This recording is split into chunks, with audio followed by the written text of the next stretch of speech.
Welcome to Devotionary, where we make the Bible accessible and applicable.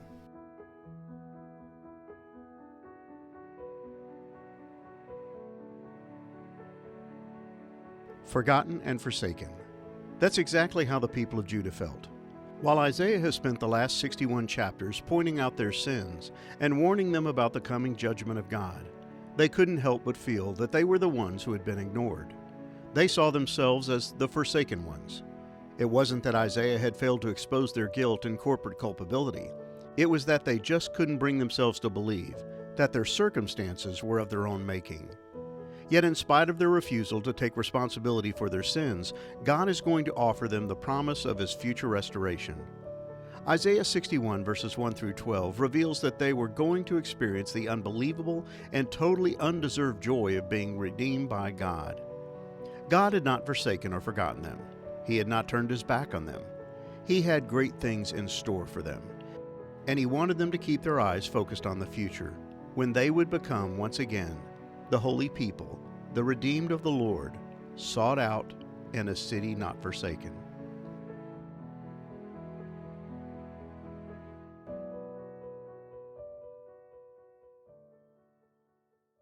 From forsaken to becoming God's delight. From desolate to becoming God's bride. That's how this passage describes the remarkable transformation that awaits God's people in that day. The eschatological day when He redeems the nation of Israel from their seemingly endless period of spiritual exile. What's outlined in these verses is nothing short of a total transformation of the corporate character of God's people. What we see promised here is not just a physical return to the land of Judah, but a spiritual reformation of the hearts of those who had grown callous and cold toward God. The prophet Ezekiel spoke of this God-ordained and orchestrated metamorphosis of God's people, and he provided God's explanation for making it happen. I am bringing you back, but not because you deserve it.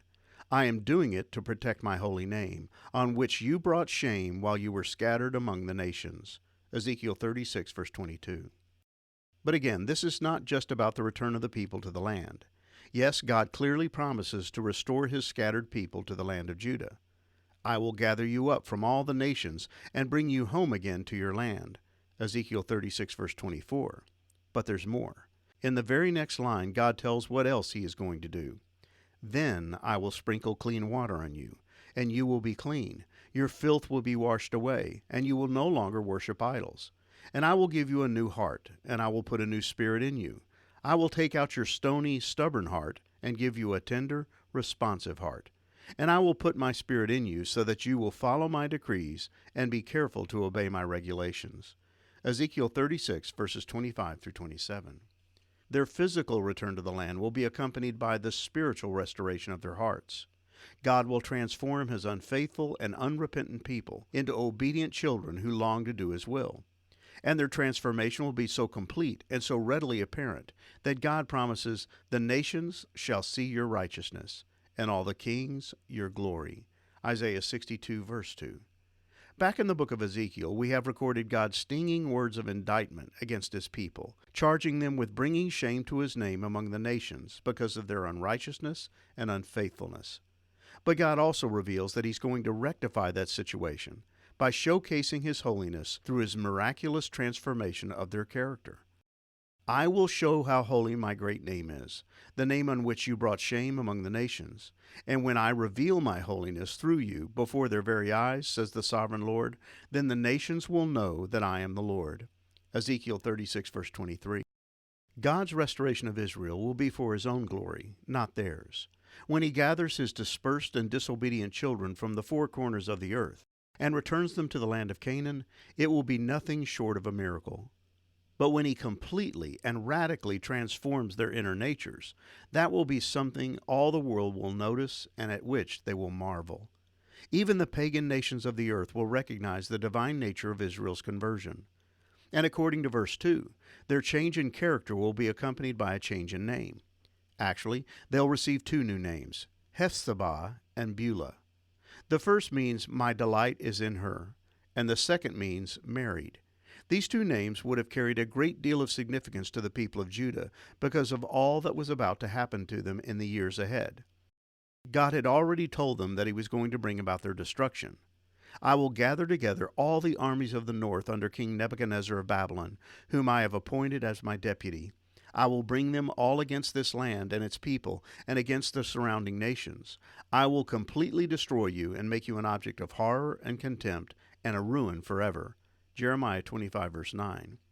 That last sentence is repeated throughout the book of Jeremiah as a stark reminder to the people of Judah that their status as God's chosen people was about to be radically changed. And later on in the book of Jeremiah, God would convey a message to all those who eventually ended up as exiles in the land of Babylon.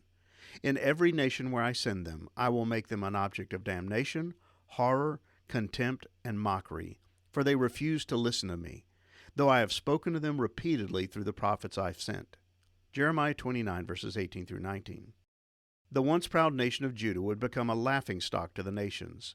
They would be ridiculed, and their God would be declared impotent and irrelevant. But God is going to change all that. He will one day restore his people and reestablish the integrity of his own reputation among the nations. It will be a joyous occasion, like a groom gathering his bride for their wedding. And with this promise of future restoration in mind, God encourages his people to stay faithful and eagerly expectant, regardless of what may happen in the days ahead. Take no rest, all you who pray to the Lord. Give the Lord no rest until he completes his work, until he makes Jerusalem the pride of the earth. Isaiah 62, verses 6 through 7. God had established watchmen on the walls, a remnant of men and women who remained faithful to God and who were anxiously waiting to see his deliverance. And they were basing their hopes on the promise of God. I will never again hand you over to your enemies. Never again will foreign warriors come and take away your grain and new wine. Isaiah 62, verse 8. And God tells them to prepare for the inevitable. They were to get ready for the eventual fulfillment of his promises. It was going to happen, and they were to live as if it could happen any day. Go out through the gates. Prepare the highway for my people to return. Smooth out the road. Pull out the boulders. Raise a flag for all the nations to see. Isaiah 62, verse 10. This is a call for the people of God to live with their eyes focused on the future. While their immediate circumstances may leave them feeling as if God had abandoned them, they were to place their hope in the character of God and the trustworthiness of his word. Which is why God charges them to tell the people of Israel, "Look, your Savior is coming. See, he brings his reward with him as he comes."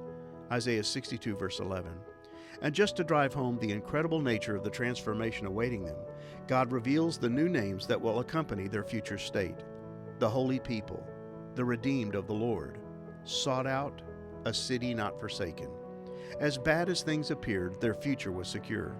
While their immediate fate was going to be characterized by judgment and the loving discipline of God, their future would be characterized by God's gracious and miraculous restoration and transformation.